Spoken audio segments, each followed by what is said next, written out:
하루는 친구의 외모를 놀리는 학생과 상담을 했습니다. 선생님이시라면 어떻게 훈계하시겠습니까? 현우야, 너는 얼마나 잘생겼다고? 너가 그렇게 잘생겼어? 그거 진짜 나쁜 버릇이야. 보통은 이렇게 혼냅니다. 하지만 오늘은 외모 관련 상담이나 훈계를 하실 때 조금은 특별하게 조언하는 방법을 소개하려고 합니다. 현우야, 너 신문지가 뭔지 알지? 너는 신문지에 담긴 보석이 좋아? 아니면 예쁜 포장지에 담긴 쓰레기가 좋아? 신문지에 담긴 보석이요. 왜 그것을 선택했니? 신문지에 담겼다고 해도 보석은 보석이잖아요. 그래, 좋다. 혹시 너가 요즘 이것처럼 겉모습만 보고 판단했던 적은 없는지 생각해 볼래? 이렇게 말하면 눈치가 빠른 학생들은 이내 잘못을 인정합니다. 죄송해요, 선생님. 제가 지연이를 뚱뚱하다고 놀렸었어요. 그래, 현우야. 사람은 겉모습만 보고 판단하는 게 아니란다. 때론 내 눈에 그 사람의 겉모습이 신문지처럼 보일지라도 그 사람의 속마음은 보석일 수가 있어. 반대로 어떤 사람의 겉모습이 예쁜 포장지처럼 보일지라도 그 사람의 속마음은 쓰레기일 수 있는 거고, 사람의 가치는 결국 속사람으로 판단되는 거란다. 이 말을 꼭 간직하렴. 알겠니? 작년에 저희 반에는 체육 시간마다 자주 울음을 터뜨리는 학생이 있었습니다. 그 학생은 너무 적극적으로 활동하다 보니 자주 넘어지곤 했는데요. 그럴 때마다 울음을 터뜨려 수업이 중단되곤 했습니다. 하루는 그 학생과 상담을 했습니다. 선생님, 저 안 울고 싶은데 넘어지면 부끄러워서 눈물이 나요. 눈물 좀 안 흘릴 수 없을까요? 선생님이시라면 어떻게 대답해 주시겠습니까? 예린아, 울면 안 돼. 자주 울면 친구들도 놀리고 그게 계속 습관이 되는 거거든. 이렇게 말하는 것은 학생의 마인드에 부정적인 영향을 미칠 겁니다. 그래서 저는 다음의 방식을 제안합니다. 예린아, 체육 시간마다 많이 넘어져서 속상했지. 눈물은 하나님이 만드신 건데 속상한 마음이 들 때마다 눈물을 흘리게 해서 속상한 마음을 편안한 마음으로 바꿔주신단다.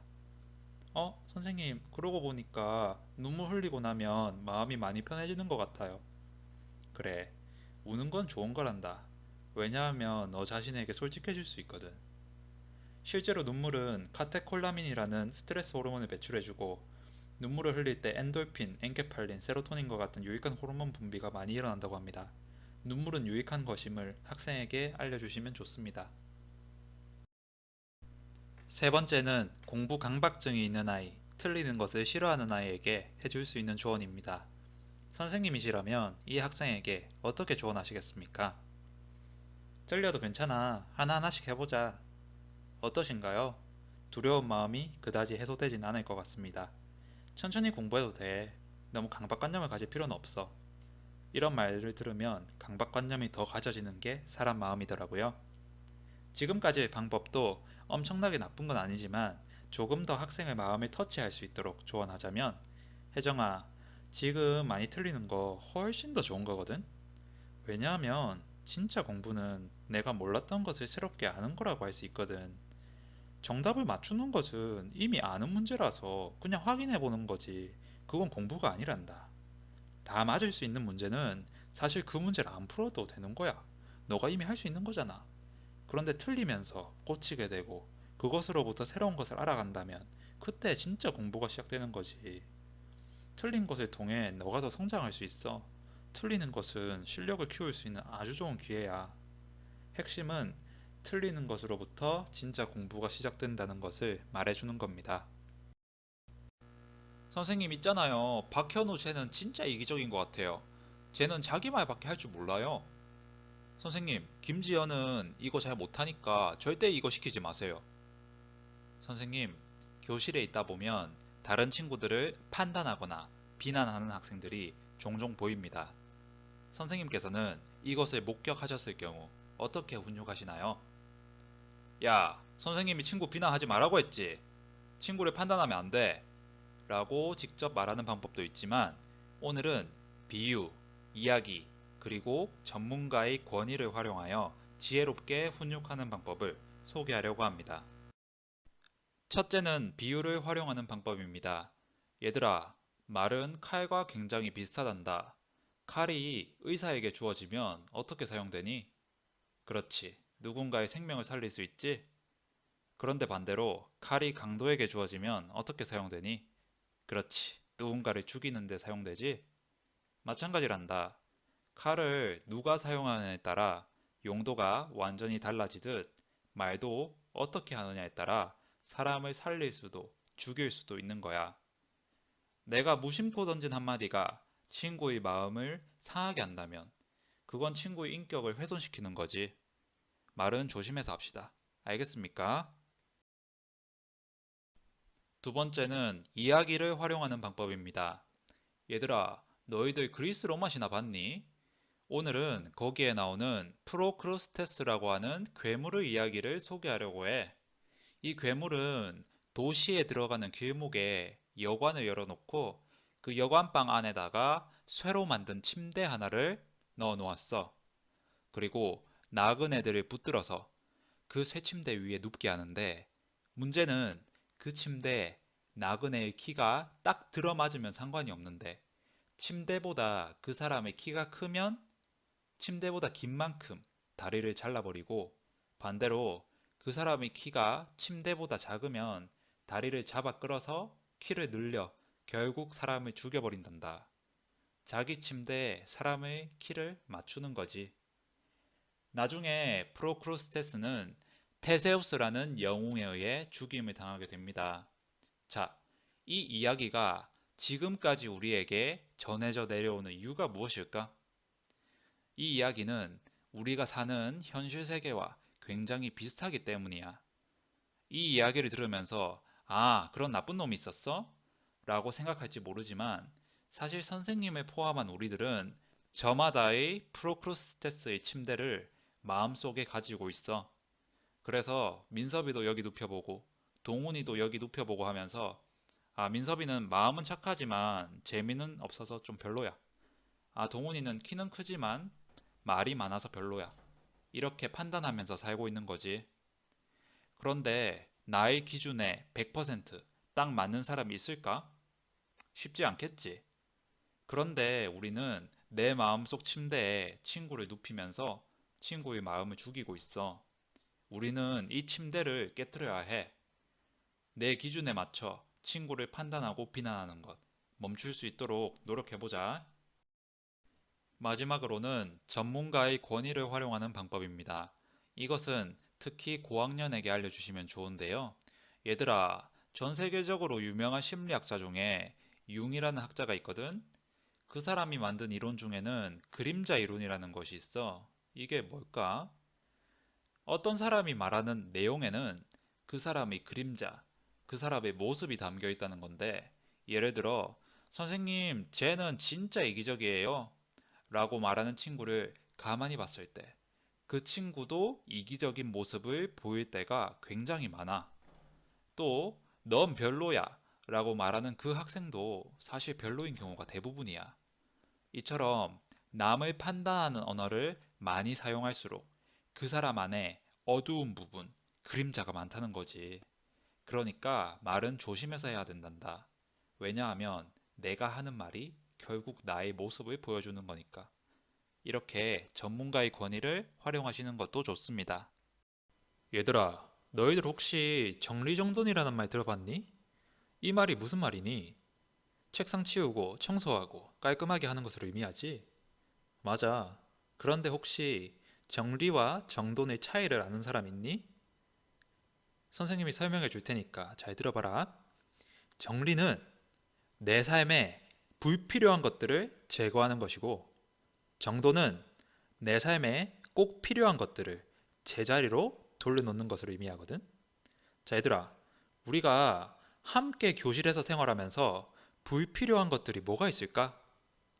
놀욕 때 빼엄다, 친구를 시기하고, 질투하고, 미워하고, 비난하는 거, 그런 것들이지? 그래. 이런 불필요한 것들은 우리가 교실에서 제거해야 돼. 정리해야 하는 부분이지. 그런데 반대로 우리가 함께 생활하면서 꼭 필요한 것들은 무엇이 있니? 사랑하고, 인내하고, 정직하게 생활하고, 옆 친구를 배려하고, 친구의 말을 존중해 주는 것. 이런 좋은 것들이 있지? 이것들이 항상 우리 교실에 가득하도록 정돈해야 한단다. 선생님, 저희 반 크푸는 정리정돈을 잘하자입니다. 말 그대로 청소를 잘해야 한다는 의미도 있지만 학생들이 규칙을 어기거나 교실이 혼란스러워졌을 때마다 이 급훈을 언급하곤 합니다. 유민이는 늘 자신감이 없어 보였고 위축되어 보였습니다. 조별 활동을 할 때도 가만히 앉아만 있고요. 발표도 안 하고요. 저는 학생과 대화를 했습니다. 유민아, 너의 장점은 뭐라고 생각하니? 모르겠어요. 라고 답하는 등 스스로를 무가치한 사람이라 여기고 있더라고요. 이런 상황에서 선생님이시라면 어떻게 유민이를 이끄시겠습니까? 유민아, 너 자신감을 가져야지. 너 벌써부터 이렇게 위축되어 있으면 중학교, 고등학교 가면 어떻게 생활할래? 제가 저지른 실수를 발견하셨습니까? 방금처럼 이야기한다면 유민이가 자신감을 가져야 한다는 강박관념을 가지게 되어 더 혼란을 겪을 가능성이 있습니다. 그래서 대신 이렇게 말해줬습니다. 유민아, 너는 자신감과 자존감의 차이를 아니? 자신감은 스스로 자자에 믿을 신자를 합쳐서 스스로를 믿는다는 뜻이거든. 그런데 내가 나를 과연 믿을 수 있을까? 내가 만약에 우리 반에서 축구를 제일 잘해.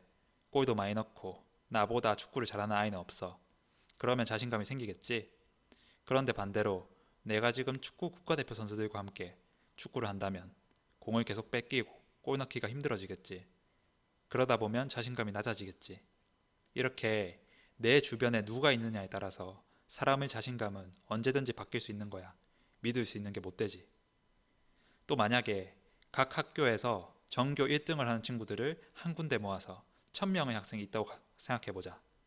거기서도 반드시 전교 꼴찌는 있어. 그 학생은 자신감이 점점 낮아지겠지. 그런데 자존감은 뭔지 아니? 스스로 자자에 존중하다 할 때 존자를 써서 스스로를 존중하는 거거든? 내가 나를 존중하겠다는데 무슨 이유가 필요하니? 내 주변 사람들이 너를 어떻게 평가하든 신경 쓸 거 없어. 나를 존중하는 거는 내가 잘하고 못하고와 상관이 없는 거야. 나 스스로 내가 나를 존중하겠다는데 무슨 근거가 필요하니?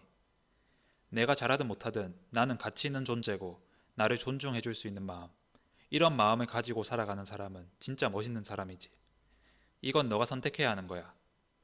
선생님, 자신감은 경험으로 만들어지는 것이기 때문에 언제든지 바뀔 수 있는 거지만 자존감은 자신이 스스로 선택하는 것이고 내가 잘하든 못하든 가치 있다는 건 변함없는 사실이기 때문에 이 부분을 정확하게 짚어주시는 것이 중요합니다. 저는 새학기에 오늘 말씀드린 부분에 대해 설명한 뒤 매일 아침 조회 시간에 나는 자존감이 높은 사람이다 라고 제가 선창을 하면 학생들의 후창을 들은 다음 하루를 시작하는데요. 이것이 학생들의 무의식 속에 남아서 언젠가 어려움이 다가올 때 이 말이 내면 속에 들리는 순간이 있지 않을까 생각합니다. 나에두야, 넌 겸손해야 될 필요가 있어. 선생님, 겸손이 뭔데요? 유진아, 친구를 용서하렴. 선생님, 제가 왜 걔를 용서해야 돼요? 영모야, 성실한 학생이 되어야지. 선생님, 성실이 뭐예요? 선생님, 혹시 학생이 이렇게 질문한다면 어떻게 답변해 주시겠습니까? 오늘은 다소 모호할 수 있는 이 세 가지 가치에 대해 간단히 정리해 볼 건데요. 영상을 다 보시고 나면 학생이 세 가지에 대해 질문했을 때 어느 정도 명료하게 답해 주실 수 있으실 겁니다. 시작하겠습니다. 얘들아, 너희들은 혹시 겸손이란 말이 무슨 뜻인지 아니? 나보다 남을 더 낮게 여기는 마음이 겸손인데 한번 예를 들어볼까? 세계적으로 유명했던 작곡가 슈베르트는 많은 박수가 자신에게 쏟아질 때 제 음악이 돋보이는 이유는 가수가 노래를 잘 불러서입니다. 라고 말했다네. 자, 여기서 대중들이 자신에 대해 칭찬할 때 가수를 높여주고 있지. 또 얼마 전에 어떤 분이 선생님 보고 와, 엄청 어려 보이는데 선생님 되셨네요. 어떻게 이렇게 일찍 선생님이 됐어요? 라고 칭찬해 주시더라고. 이때 겸손을 활용한다면 어떻게 대답할 수 있을까? 아, 칭찬해 주셔서 감사합니다. 저희 부모님께서 공부하기 좋은 환경을 만들어 주셨기 때문에 조금 일찍 교사가 된 것 같습니다. 만약 부모님이 든든한 지원이 없었다면 저는 이 자리에 없었을 겁니다. 라고 대답하면 좋겠지? 너희들 손흥민 선수 알지? 손흥민 선수가 골을 넣고 나서 기자와 인터뷰를 할 때 항상 하는 말이 있거든. 하루는 기자가 손흥민 선수에게 오늘 골은 환상적이었습니다. 어떻게 이렇게 골을 쉽게 넣습니까? 라고 질문했을 때 만약 겸손을 활용한다면 어떻게 대답하면 좋을까? 감사합니다. 제가 잘했다기보다는 팀 동료들이 잘 싸워줬기에 저에게 많은 기회가 생겼고 그것이 운이 좋아서 득점으로 이어진 것 같습니다. 팀 동료들에게 고맙다는 말을 전하고 싶습니다. 이렇게 하면 되겠지? 겸손이란 나보다 남을 더 낮게 여기는 마음이란다. 누군가가 나에 대해 칭찬했을 때 겸손을 활용해서 대답하면 더욱 좋겠지? 얘들아, 너희들은 혹시 성실이라는 말이 무슨 뜻인지 아니? 예를 들어볼까? 남자친구가 여자친구 보고 영희야, 난 널 사랑해 라고 말은 하는데 매일 약속 시간에 늦고 말을 함부로 해서 기분 상하게 하고 사소한 실수도 크게 지적한다면 그 남자친구는 성실하다고 할 수 있을까? 아니지. 또 민섭이가 반장 선거에 출마했을 때 저는 선생님을 돕고 친구들을 도와주는 멋진 반장이 되겠습니다. 라고 말했지만 당선이 되고 나서 선생님 수업도 안 듣고 친구들을 무시한다면 민섭이는 성실한 친구라고 할 수 없겠지. 반대로 선생님의 말에 집중하고 청소 시간에도 최선을 다하며 도움이 필요할 때 선뜻 친구들을 도와준다면 민섭이는 자신이 한 말을 꼭 지키는 성실한 학생이라고 볼 수 있겠지. 결국 성실은 자신이 말하는 것과 자신의 삶이 일치되는 것을 말해. 자기가 말한 것을 그대로 실행하는 사람이 성실한 사람인 거지. 얘들아, 너희들은 나에게 고통을 준 누군가를 용서하는 것이 쉽니 어렵니? 어렵지. 하지만 용서를 할 수만 있다면 용서하는 것이 정말 좋은 거란다. 왜냐하면 나 자신을 위해서. 왜 용서가 나 자신을 위한 걸까? 누군가를 미워한다는 것은 결국 나 스스로를 계속 불편하게 만들거든. 그 사람을 생각할 때마다 스트레스 받고 짜증나고 화가 난다면 결국 나 자신에게 좋지 않은 거지. 그러나 용서는 나를 이 혐오의 감정으로부터 벗어나게 해준단다. 내 마음속에 더 이상 증오가 없게 만들어주지. 물론 바로 용서하기는 쉽지 않겠지만 우리 자신을 위해서 용서할 수 있는 용기를 가지는 것도 멋있는 것 같아. 그 사람이 잘못을 안 해서가 아니라 나의 마음을 위해서 용서하자는 거지. 용서하기 힘들겠지만 한번 우리 자신을 위해 용서하려고 노력해보자.